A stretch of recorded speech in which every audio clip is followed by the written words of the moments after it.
For 70 years, it's been a landmark on Broadway. No, we're not talking about a honky-tonk. It's the Estes Kefauver Federal Courthouse, which has been host to a lot of history. But as News Channel 5's Chris Davis has learned, that could soon change. Some of the most powerful people in Tennessee have walked this humbling path. Nothing? You don't want to say anything?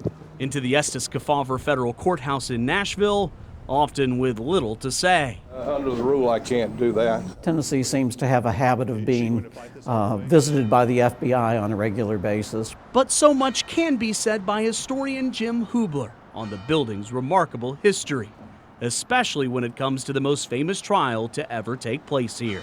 The records that we were compiling for the defense of the lawsuit in Nashville, Tennessee. Teamsters boss Jimmy Hoffa's two trials here included bribed jurors and intended violence. During the trial, there was a former mental patient who shot a pellet gun towards Hoffa. And the Attorney General, Robert Kennedy. It even got a memorable scene in the Netflix epic, The Irishman. A lot of nuts in Nashville, Frank. Hoffa, though, was convicted ultimately and did do some time. But then, of course, it appears that the mafia got him later because he's never been found. But now the future of the building could be changing with the seasons.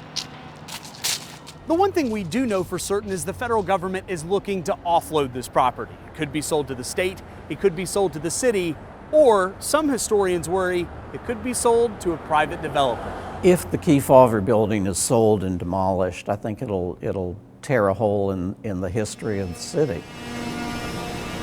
In part, Jim says, because of its simple yet symbolic architecture. It's a statement about the durability of government and the durability of justice in this country. But also for whom they named it after. I don't know how all of you feel, but I sure am tired. Estes Kefauver was a Tennessee congressman turned senator turned two-time vice presidential nominee who famously turned an insult from a political foe. He called Kefauver a furtive, raccoon-like tool of the Communist Party. Into a signature part of his look. He slapped on a coonskin cap and said, "I may be a pet coon, but I'm not Boss Crump's pet coon."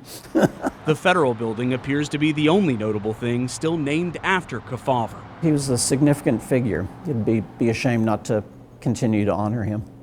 Which is why Hubler will continue to have a lot to say about why this building should remain preserved. How are you going to know who you are unless you remember where you come from? Chris Davis, News Channel 5. Thank you, Chris.